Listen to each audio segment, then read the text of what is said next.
ನಿನ್ನೆ ಈ ರಾಜ್ಯದ ಮುಖ್ಯಮಂತ್ರಿಗಳಾದ ಸಿದ್ದರಾಮಯ್ಯನವರು ಮಾಧ್ಯಮಗಳ ಜೊತೆ ಮಾತಾಡುವಂಥ ಸಂದರ್ಭದಲ್ಲಿ ಬಳ್ಳಾರಿ ವಿಚಾರದಲ್ಲಿ ಏನು ಒಬ್ಬ ಕ್ರಿಮಿನಲ್ ಶಾಸಕ ನಾರಾ ಭರತ್ ರೆಡ್ಡಿ 5-6 ಸಾವಿರ ಜನಗಳನ್ನ ಹಾಕೊಂಡ್ಬಿಟ್ಟು ನಮ್ಮ ಮನೆ ಮೇಲೆ ಬಂದು ಪೆಟ್ರೋಲ್ ಬಾಂಬ್ಗಳನ್ನು ಎಸೆಯೋದ್ರ ಮೂಲಕ ಗನ್ ಫೈರಿಂಗ್ಗಳನ್ನ ಮಾಡೋದ್ರ ಮೂಲಕ ಒಬ್ಬ ಅಮಾಯಕ ಸತ್ತೋಗಿರುವಂಥ ಒಂದು ಈ ವಿಷಯದಲ್ಲಿ ನನ್ನ ಮೇಲೆ ಮಾಡಿರುವಂಥ ಕೊಲೆ ಯತ್ನದ ವಿಚಾರದಲ್ಲಿ CBI ಎಂಕ್ವೈರಿ ಆಗಬೇಕು ಅಂತೇಳಿ ಈಗಾಗಲೇ ಭಾರತೀಯ ಜನತಾ ಪಕ್ಷದ ಕೋರ್ ಕಮಿಟಿಯಲ್ಲಿ ತೀರ್ಮಾನ ಮಾಡಿ ಆ ಒಂದು ಡಿಮ್ಯಾಂಡನ್ನು ನಿನ್ನೆ ನಡೆದಂಥ ಬಳ್ಳಾರಿ ಪ್ರತಿಭಟನಾ ರ್ಯಾಲಿಯಲ್ಲಿ CBI ಎಂಕ್ವೈರಿಗೆ ನಾವು ಡಿಮ್ಯಾಂಡ್ ಮಾಡಿದ್ದನ್ನು ಅವರು ಅದಕ್ಕೆ ಉತ್ತರ ಕೊಡ್ತಾ ಒಂದು ಮಾತನ್ನು ಹೇಳಿದರು. ಈ ರಾಜ್ಯದ ಮುಖ್ಯಮಂತ್ರಿಯಾಗಿ ನಾನು ಇರುವಂಥ ಸಂದರ್ಭದಲ್ಲಿ ಸುಮಾರು 7 ಪ್ರಕರಣಗಳನ್ನ ನಾನು CBIಗೆ ಕೊಟ್ಟಿದ್ದೀನಿ. BJP ಪಕ್ಷದವರು ಒಂದು ಕೇಸ್ ಆದರೂ ಕೂಡ CBI ಎಂಕ್ವೈರಿಗೆ ಕೊಟ್ಟಿದ್ದಾರೆ ಅನ್ನೋಂಥ ಒಂದು ಮಾತನ್ನು ಅವರು ಹೇಳ್ತಾ ಬಂದರು.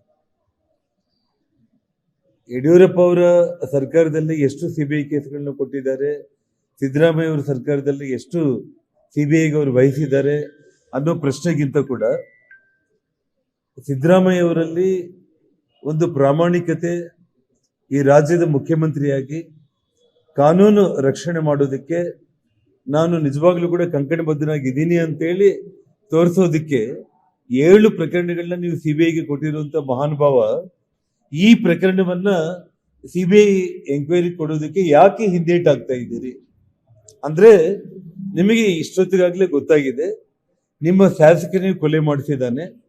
ಇದರಿಂದ ಕಾಂಗ್ರೆಸ್ ಪಕ್ಷಕ್ಕೆ ಈಗಾಗಲೇ ಮುಜುಗರ ಆಗಿದೆ.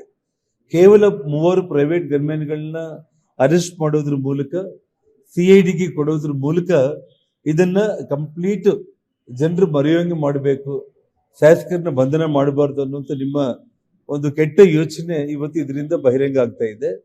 ನೀವು ನಿಮ್ಮ ಶಾಸಕ ನಿಮ್ಮ ಅಧಿಕಾರಾವಧಿಯಲ್ಲಿ ನಿಷ್ಪಕ್ಷಪಾತವಾಗಿ ನಾವು ತನಿಖೆ ಮಾಡ್ತಾ ಇದ್ದೀವಿ ಅಂತಂದ್ರೆ ನಾನು 7 ಪ್ರಕರಣಗಳನ್ನ CBIಗೆ ವಹಿಸಿದ್ದೀನಿ ಅಂತೇಳಿ ನೀವು ಎದೆ ತಟ್ಕೊಳ್ಳುವಂಥ ಸಿದ್ದರಾಮಯ್ಯನವರು ಈ ಪ್ರಕರಣವನ್ನು ಕೂಡ ನೀವು CBI ಕೊಡೋದಕ್ಕೆ ಯಾಕೆ ಹಿಂದೇಟಾಗ್ತಾ ಇದ್ದೀರಿ ಅನ್ನೋದನ್ನ ಇಡೀ ರಾಜ್ಯದ ಜನರಿಗೆ ನೀವು ಇವತ್ತು ತಿಳಿಸಬೇಕಾಗಿದೆ.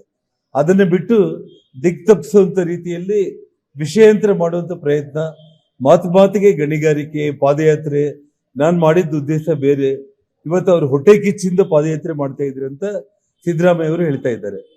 ಇವತ್ತು ನನ್ನ ಮಾಧ್ಯಮ ಸ್ನೇಹಿತರ ಮೂಲಕ ಕರ್ನಾಟಕ ರಾಜ್ಯದ ಜನರಿಗೆ ನಾನು ಬಯಸೋದೇನು ಅಂದ್ರೆ ಶ್ರೀರಾಮುಲು ಅವರು ಪಾದಯಾತ್ರೆ ಮಾಡ್ಬೇಕಂತೇಳಿ ಬಯಸಿರುವಂತ ಒಂದು ವಿಷಯ ಏನು ಅಂತಂದ್ರೆ ವಾಲ್ಮೀಕಿ ಹಗರಣದ ವಿಚಾರದಲ್ಲಿ ಒಬ್ಬ ಅಮಾಯಕ ಶಿವಮೊಗ್ಗದಲ್ಲಿ ಒಬ್ಬ ಸರ್ಕಾರಿ ನೌಕರಿ ಕೆಲಸ ಮಾಡೋ ಒಬ್ಬ ಅಮಾಯಕ ಪ್ರಾಣ ಕಳೆದುಕೊಂಡ. ಅದೇ ಒಂದು ವಾಲ್ಮೀಕಿ ಬ್ಯಾನರ್ ಹೆಸರಲ್ಲಿ ಜನಾರ್ದನ್ ರೆಡ್ಡಿನ ಕೊಲೆ ಮಾಡೋ ಪ್ರಯತ್ನ ನೀವು ಮಾಡ್ತೀರಿ. ಅದೇ ವಾಲ್ಮೀಕಿ ಬ್ಯಾನರ್ ಹೆಸರಲ್ಲಿ ಒಬ್ಬ ಶಾಸಕ ರಾತ್ರಿ 9 ಗಂಟೆಗೆ 5-6 ಸಾವಿರ ಜನರನ್ನ ಕರ್ಕೊಂಡು ಬಂದು ಮನೆ ಮೇಲೆ ಫೈರಿಂಗ್ ಮಾಡಿ ಪೆಟ್ರೋಲ್ ಬಾಂಬ್ಗಳನ್ನ ಎಸೆಯೋದ್ರ ಮೂಲಕ ಅವರ ಕಾರ್ಯಕರ್ತರನ್ನೇ ಅವರ ಪ್ರೈವೇಟ್ ಗನ್ಮ್ಯಾನ್ಗಳ ಮೂಲಕ ಸಾಯಿಸಿ ಅದನ್ನ ನಮ್ಮ ಮೇಲೆ ಹಾಕಿ ಇಡೀ ರಾಜ್ಯದಲ್ಲಿ ಗೊಂದಲ ಸೃಷ್ಟಿ ಮಾಡ್ಬೇಕಂತೇಳಿ ಮಾಡಿರುವಂತ ಒಂದು ವಿಚಾರದಲ್ಲಿ ವಾಲ್ಮೀಕಿ ಹೆಸರಲ್ಲಿ ಇನ್ನೆಷ್ಟು ಅಮಾಯಕರ ಪ್ರಾಣ ನೀವು ತಗೊಳ್ಳೋದಕ್ಕೆ ಪ್ರಯತ್ನ ಮಾಡ್ತೀರಿ ಅನ್ನುವಂಥ ಒಂದು ವಿಚಾರದಲ್ಲಿ ಶ್ರೀರಾಮುಲು ಅವರು ಇವತ್ತು ಆ ಜನಾಂಗದ ಒಬ್ಬ ದೊಡ್ಡ ನಾಯಕನಾಗಿ ಈ ರಾಜ್ಯದಲ್ಲಿ ಬಳ್ಳಾರಿಯಿಂದ ಬೆಂಗಳೂರಿಗೆ ಪಾದಯಾತ್ರೆ ಮಾಡುವಂತ ಒಂದು ಬಯಕೆ ಅವರಲ್ಲಿ ಇದ್ದಿದ್ದು. ಅಷ್ಟೇ ಆಗಲಿ ಸಿದ್ದರಾಮಯ್ಯನವರೇ ಹೊಟ್ಟೆ ಕಿಚ್ಚಿಂದ ಪಾದಯಾತ್ರೆ ಮಾಡ್ಬೇಕನ್ನುವಂಥ ಒಂದು ಯಾವತ್ತೂ ಆ ಒಂದು ಯೋಚನೆ ಅಲ್ಲ, ಒಂದು ಒಳ್ಳೆ ಯೋಚನೆಯಿಂದ ಸಾಕ್ಷಾತ್ ಆ ರಾಮಾಯಣ ಮರ್ಯಾದಾ ಪುರುಷೋತ್ತಮ ಶ್ರೀರಾಮಚಂದ್ರನ ವಾಲ್ಮೀಕಿ ಒಂದು ರಾಮಾಯಣದ ಮೂಲಕ ಜಗತ್ತಿಗೆ ಪರಿಚಯ ಮಾಡಿರುವಂತ ಆ ವಾಲ್ಮೀಕಿ ಮಹರ್ಷಿಗಳ ಹೆಸರನ್ನ ಹೇಳ್ಕೊಂಡು ಆ ಜನಾಂಗಕ್ಕೆ ನೀವು ಮಾಡಿದ್ದು ಏನೂ ಇಲ್ಲ.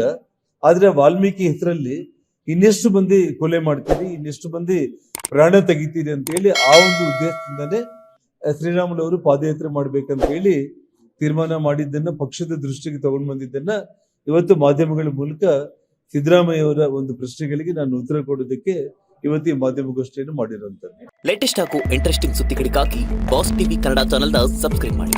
ಹಾಗೆಯೇ ಬೆಲ್ ಐಕಾನ್ ಪ್ರೆಸ್ ಮಾಡಿ. ಇದರ ಜೊತೆಗೆ ಫೇಸ್ಬುಕ್, ಇನ್ಸ್ಟಾಗ್ರಾಮ್, ಎಕ್ಸ್ ನಲ್ಲೂ ಮಿಸ್ ಮಾಡದೆ ಫಾಲೋ ಮಾಡಿ.